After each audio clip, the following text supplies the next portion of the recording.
So yeah, I mean, Jaws. Quick, there's an attacked shark. Call the cops. Call the cops. Yeah, no, I like that there. Yeah. You go into the cage. Cage goes in the water. Sharks in the water. Could you, how much would you have to be paid to do that? To be a cage person underneath the water with the sharks around? How much would it? I don't think you could pay me enough. There's not at all, no way in hell I'd do it.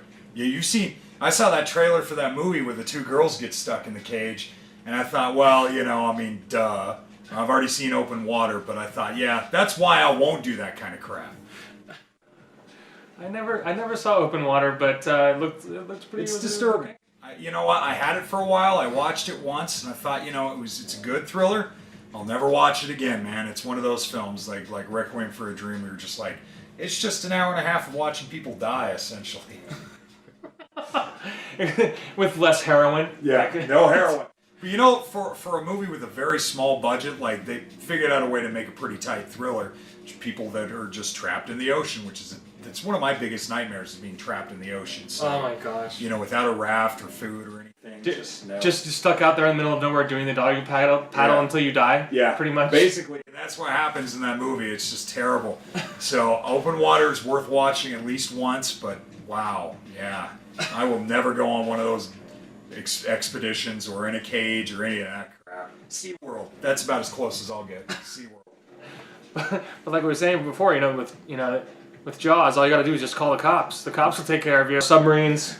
They'll get the marine biologist. They'll get the legendary shark, the crusty old salty sea dog shark hunter. The one who's like, his eyes are black like a doll's eye, and starts singing all drunken like, which is what you want. Dude, my favorite scene in Jaws, I love it. Second favorite scene is when Robert Shaw gets just devoured by the shark and all that blood's just squirting, and you're like, dude, that sucks. Yeah. I have the action figures, so I got Bruce the shark, and it comes with a little Robert Shaw figure that you can gobble up. It's pretty cute. I love it that they actually had to build a robot shark for that movie. Yeah. Because they did it for a couple of the other ones after that. But that's like these days that's never going to happen. They're never going to build a robot shark. His name is Bruce. Bruce the shark. That's the actual on-set name for that shark.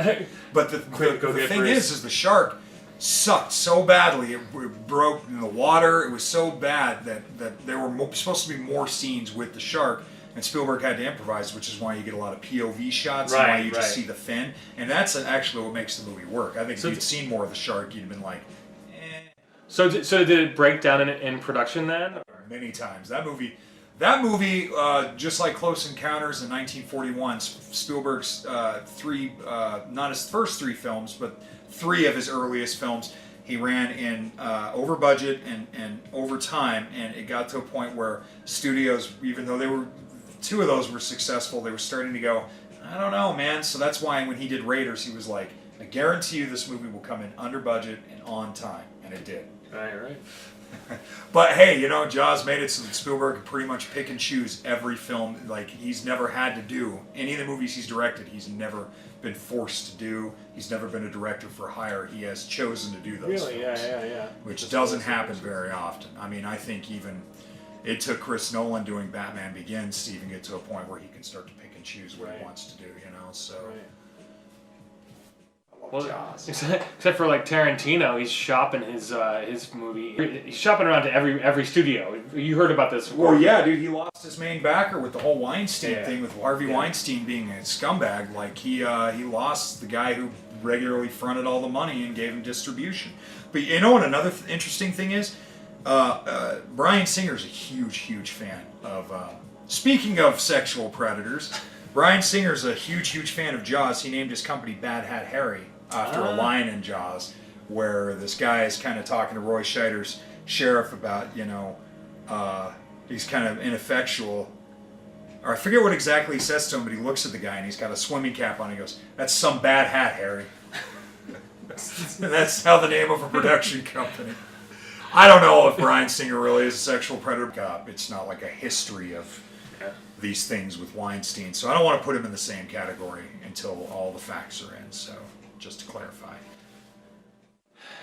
It's a darn shame because I like Bryan Singer's work. I like I love Superman Returns, and I do too. Just recently, so speaking of that, that's just something that is kind of interesting thing. I just came up on a video on YouTube about this. About apparently there was a sequel slated for Superman Returns. And it was going to be with Brainiac, and that got tabled so much. That would have been. I know that like in general, most people probably watching this, you probably didn't like Superman Returns. At least most of the people. Kevin Smith hated it. I actually thought it was great. I loved everything about it. It was the continuation of Luthor being obsessed with land and just always, But there were some unique changes to it, man.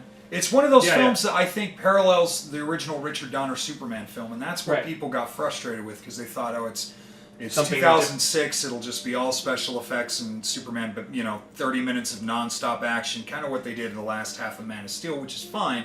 It does go a little over long for me because I think there's a little too much chaos and you forget what it's like to be quiet and have kinder moments. But I thought Superman Returns, being that Richard Donner, the director of the original Superman, was a consulting producer, and I thought him keeping it within the continuity, basically saying Superman 3 and 4 never happened, Superman 1 and 2, and Superman Returns. And not even just 1 and 2, Richard Donner's cuts of Superman 1 and 2, and then Bryan Singer's Superman Returns.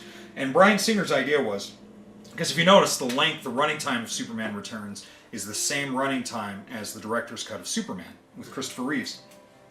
Brandon Routh looked so much like Christopher Reeves, except they had to put blue contacts in.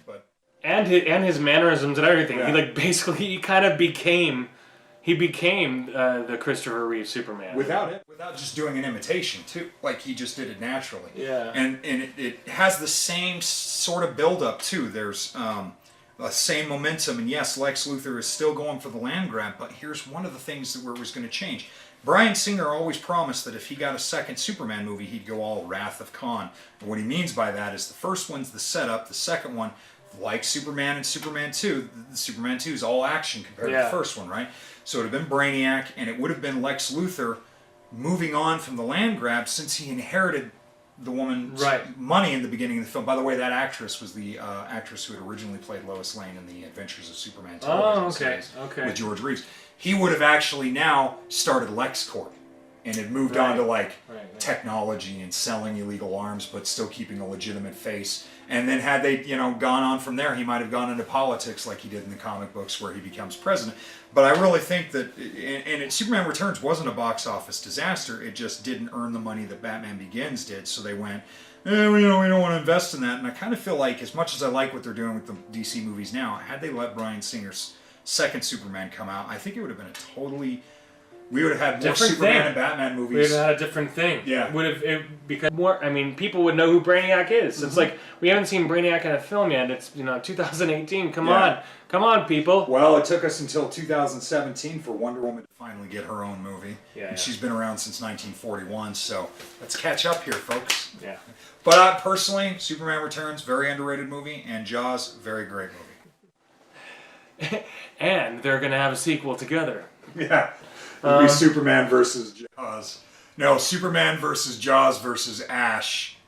It'll be Evil Dead Dawn of Justice. Something like that. Dead by Dawn of Justice. There you go.